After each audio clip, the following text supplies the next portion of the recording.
Leitura diária da Bíblia. Hoje, dia 25 de outubro de 2024, iremos ler dos capítulos 1 ao 4 do Evangelho de Jesus segundo Marcos. A pregação de João Batista, capítulo 1. Princípio do Evangelho de Jesus Cristo, Filho de Deus. Como está escrito na profecia de Isaías: Eis que envio o meu mensageiro adiante de você, o qual preparará o seu caminho.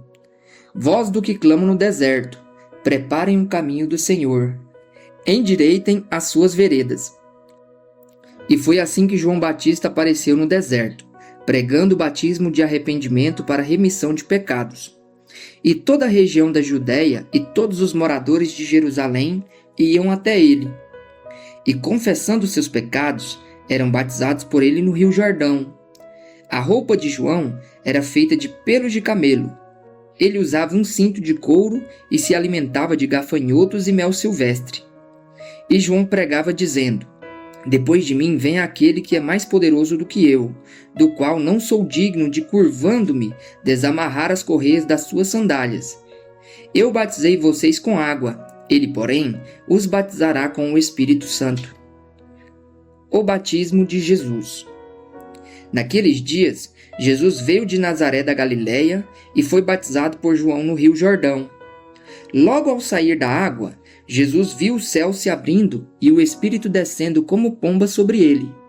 Então veio uma voz dos céus que dizia: Você é o meu filho amado, em você me agrado. A tentação de Jesus. E logo o Espírito conduziu Jesus ao deserto, onde ficou durante 40 dias, sendo tentado por Satanás. Estava com as feras, e os anjos o serviam. O começo do ministério na Galileia. Depois de João ter sido preso, Jesus foi para a Galileia, pregando o Evangelho de Deus. Ele dizia: O tempo está cumprido, e o reino de Deus está próximo. Arrependam-se e creiam no Evangelho. Jesus chama 4 pescadores. Caminhando junto ao mar da Galileia, Jesus viu os irmãos Simão e André, que lançavam a rede ao mar, porque eram pescadores. Jesus lhes disse: Venham comigo, e eu farei com que sejam pescadores de gente. Então eles deixaram imediatamente as redes e o seguiram. Pouco mais adiante, Jesus viu Tiago, filho de Zebedeu, e João, seu irmão, que estavam num barco consertando as redes, e logo o chamou. E eles seguiram Jesus, deixando seu pai Zebedeu no barco com os empregados. A cura de um endemoniado em Cafarnaum. Depois entraram em Cafarnaum, e logo no sábado, Jesus foi ensinar na sinagoga. E maravilhavam-se com a sua doutrina, porque os ensinava como alguém que tem autoridade e não como os escribas. E logo apareceu na sinagoga um homem possuído de espírito imundo, o qual gritou: O que você quer conosco, Jesus Nazareno? Você veio para nos destruir? Sei muito bem quem você é, o Santo de Deus. Mas Jesus o repreendeu, dizendo: Cale-se e saia desse homem. Então o espírito imundo, agitando-o violentamente e gritando em alta voz, saiu dele. Todos se admiraram a ponto de perguntarem entre si: Que é isto? Uma nova doutrina? Com autoridade ele ordena aos espíritos imundos, e eles lhe obedecem. E a fama de Jesus se espalhou depressa em todas as direções, por toda a região da Galileia. A cura da sogra de Pedro. E saindo da sinagoga, foram com Tiago e João para a casa de Simão e André. A sogra de Simão estava de cama com febre, e logo deram essa notícia a Jesus. Então, aproximando-se, Jesus pegou na mão dela e fez com que ela se levantasse. A febre a deixou e ela passou a servi-los. Muitas outras curas. À tarde, depois do pôr do sol, trouxeram a Jesus todos os enfermos e endemoniados.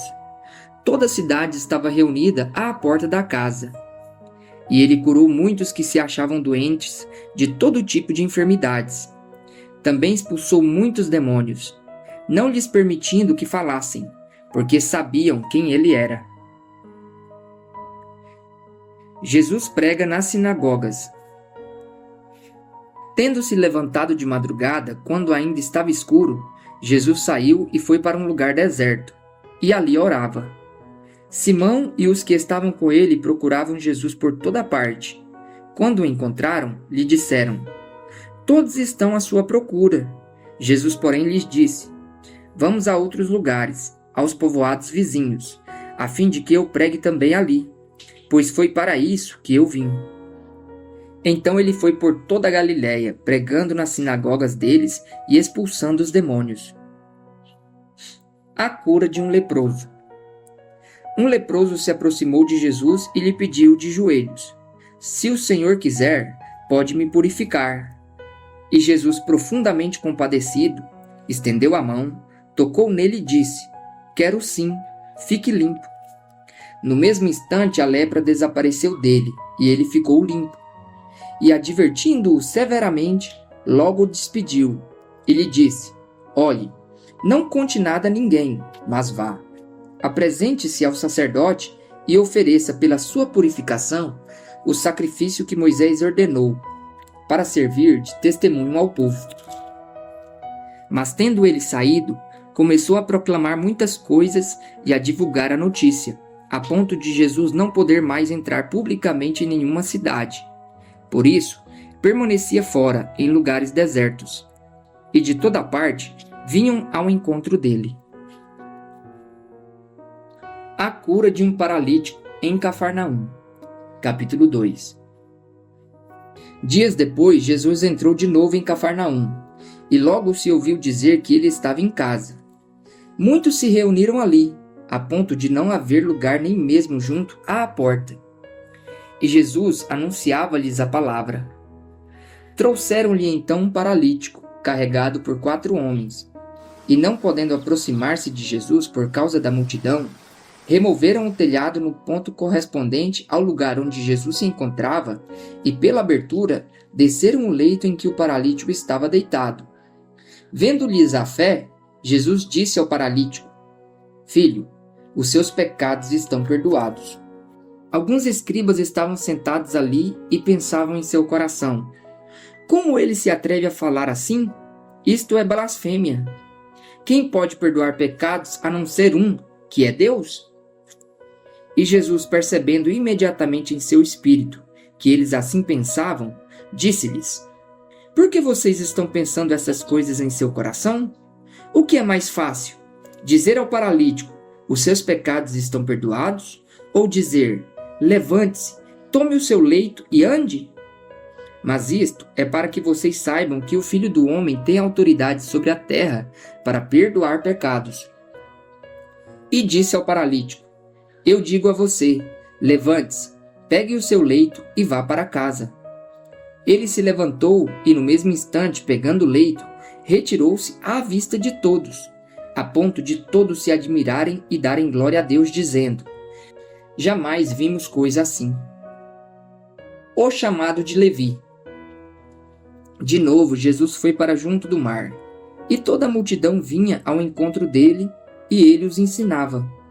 Quando ia passando, viu Levi, filho de Alfeu, sentado na coletoria, e lhe disse: Siga-me. Ele se levantou e o seguiu.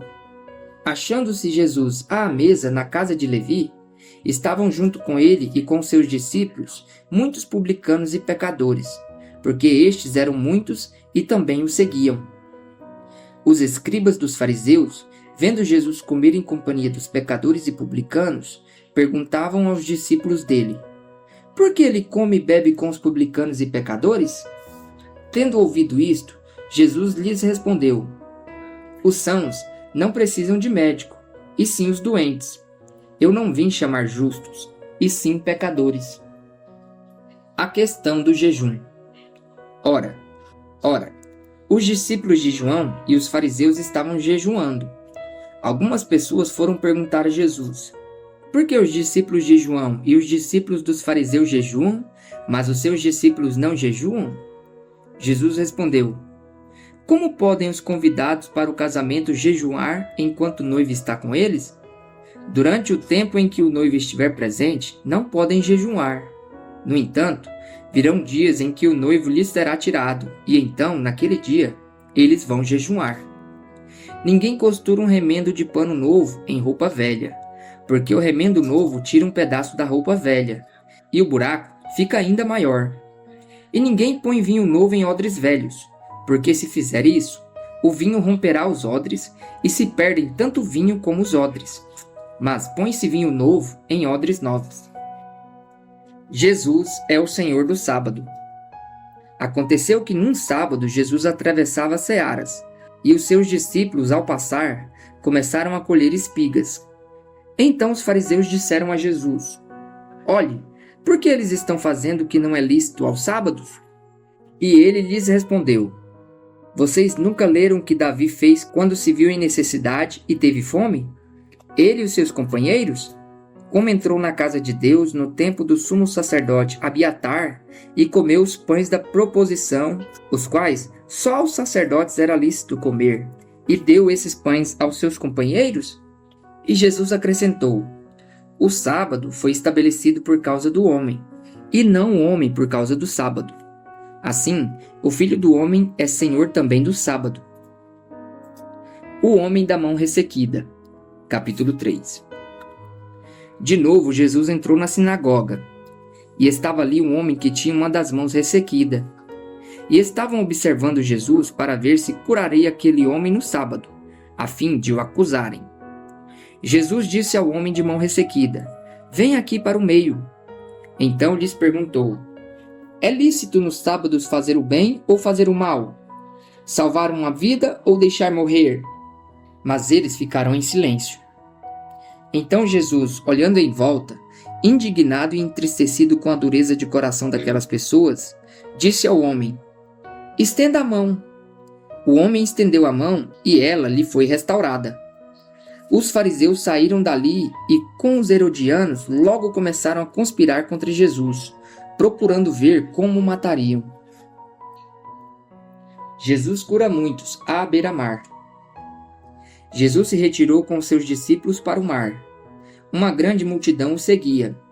Eram pessoas que tinham vindo da Galiléia, da Judéia, de Jerusalém, da Idumeia, do outro lado do Jordão e dos arredores de Tiro e de Sidom, porque ouviam falar das coisas que Jesus fazia.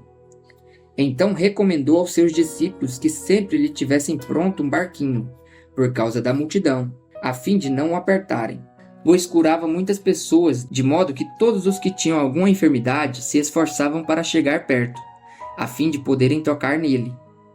Também os espíritos imundos, quando o viam, prostravam-se diante dele e gritavam: Você é o Filho de Deus! Mas Jesus lhes advertia severamente que não o expusessem à publicidade. Os 12 apóstolos. Depois Jesus subiu ao monte e chamou os que ele quis, e vieram para junto dele. Então designou 12, os quais chamou de apóstolos, para estarem com ele e para os enviar a pregar e a exercer a autoridade de expulsar demônios. Eis os 12 que designou: Simão, a quem acrescentou o nome de Pedro, Tiago, filho de Zebedeu, e João, irmão de Tiago, aos quais deu o nome de Boanerges, que quer dizer filhos do trovão, André, Filipe, Bartolomeu, Mateus e Tomé, Tiago, filho de Alfeu, Tadeu, Simão o Zelote e Judas Iscariotes, que foi quem o traiu. Jesus e Beelzebu. Então Jesus foi para casa, e outra vez se ajuntou uma multidão de tal modo que nem podiam comer.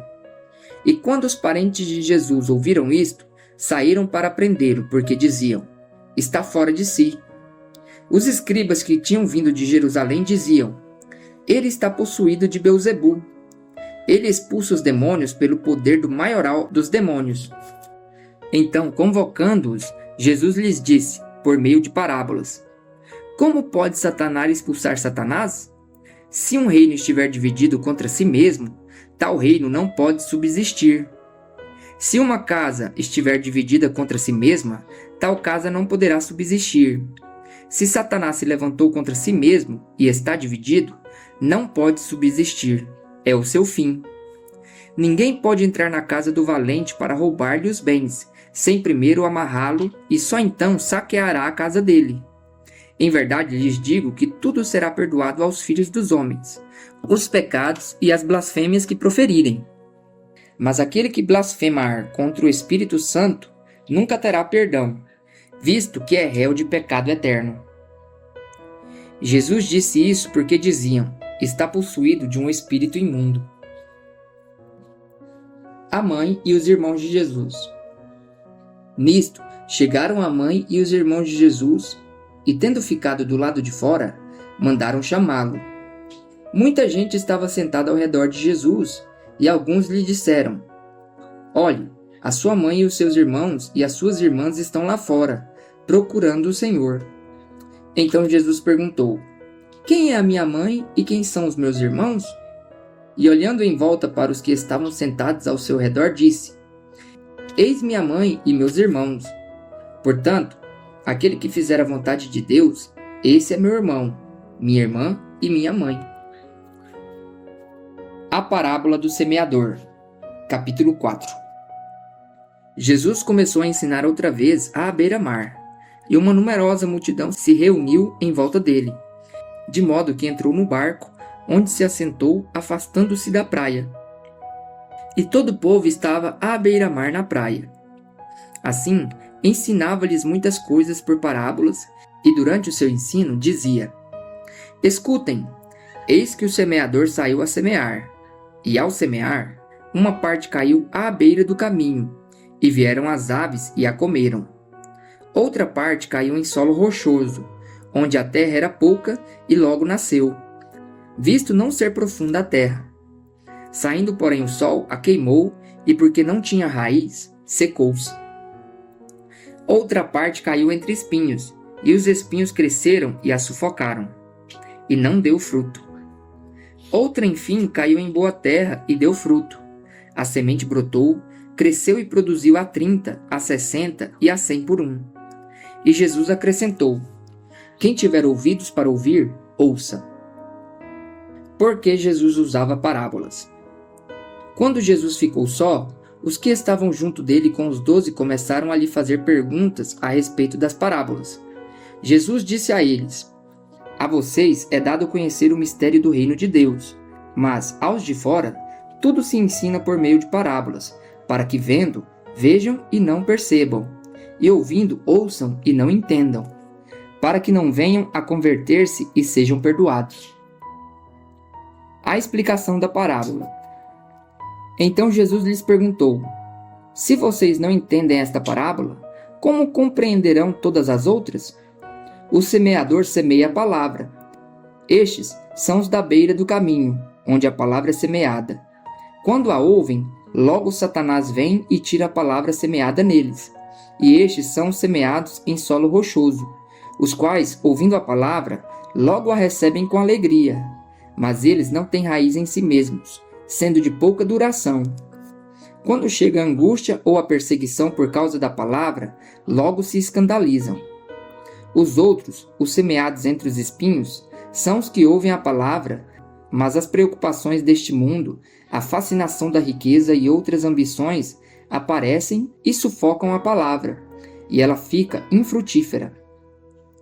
Os que foram semeados em terra boa são aqueles que ouvem a palavra e a recebem, frutificando a 30, a 60 e a 100 por um. A luz. Jesus também lhes disse: será que alguém traz uma lamparina para que seja colocada debaixo de um cesto ou da cama? Por acaso, não a coloca num lugar em que ilumina bem?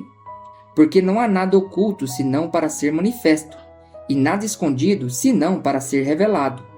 Se alguém tem ouvidos para ouvir, ouça. Então lhes disse: prestem bem atenção no que vocês ouvem. Com a medida com que tiverem medido, vocês serão medidos, e mais ainda lhes será acrescentado. Pois ao que tem, mais será dado, e ao que não tem, até o que tem lhe será tirado. A parábola da semente. Jesus disse ainda: o reino de Deus é como um homem que lança semente na terra. Ele dorme e acorda, de noite e de dia, e a semente germina e cresce sem que ele saiba como. A terra por si mesma frutifica. Primeiro aparece a planta, depois a espiga, e por fim o grão cheio na espiga. E quando o fruto já está maduro, logo manda cortar com a foice, porque chegou a colheita. A parábola do grão de mostarda. Disse mais: com que poderemos comparar o reino de Deus? Ou com que parábola o apresentaremos? Ele é como um grão de mostarda, que quando semeado é a menor de todas as sementes sobre a terra, mas uma vez semeada, cresce e se torna maior do que todas as hortaliças. Cria ramos tão grandes que as aves do céu podem se aninhar à sua sombra. O uso das parábolas. E com muitas parábolas semelhantes, Jesus lhes expunha a palavra, conforme podiam compreendê-la. E sem parábolas não lhes falava. Tudo, porém, explicava em particular aos seus próprios discípulos. Jesus acalma uma tempestade. Naquele dia, sendo já tarde, Jesus disse aos discípulos: vamos passar para a outra margem. E eles, despedindo a multidão, o levaram assim como estava, no barco. E outros barcos o seguiam. Ora, levantou-se grande temporal de vento, e as ondas se arremessavam contra o barco, de modo que o mesmo já estava se enchendo de água. E Jesus estava na popa, dormindo sobre o travesseiro. Os discípulos o acordaram e lhe disseram: Mestre, o Senhor não se importa que pereçamos? E ele, despertando, repreendeu o vento e disse ao mar: acalme-se, fique quieto. O vento se aquietou e tudo ficou bem calmo. Então Jesus lhes perguntou: por que vocês são tão medrosos? Como é que ainda não têm fé? E eles, possuídos de grande temor, diziam uns aos outros: quem é este que até o vento e o mar lhe obedecem?